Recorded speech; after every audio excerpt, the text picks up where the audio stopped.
নমস্কার, কেমন আছেন বন্ধুরা? আশা করি সবাই ভালো আছেন। আমি পুতুল পিঞ্জুর কিশলয় চ্যানেলে আপনাদের সকলকে স্বাগত।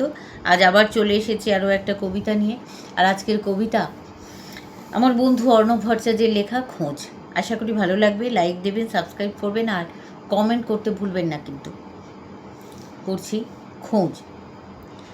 শহরের দেওয়ালে নীরবে টাঙানো হয়েছে একটা অদ্ভুত ঘোষণা। একজন মানুষ চায় যে নিজের অনুপস্থিতি স্বীকার করতে পারে। শর্ত খুব সহজ, নিজের ভেতরের ভাঙাচোরা শব্দগুলো কখনো ভাষায় আনবে না, আর হাসির আড়ালে অবিরত লুকিয়ে রাখবে ক্ষত।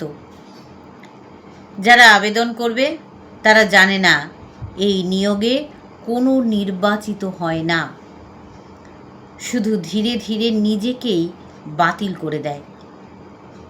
কারণ মানুষ হওয়া মানেই প্রতিদিন একটু করে মুছে যাওয়া, আর শেষে বুঝতে পারা যে মানুষটাকে খুঁজছিলাম সে কোনো দিন ছিলই না। ভালো থাকবেন সবাই।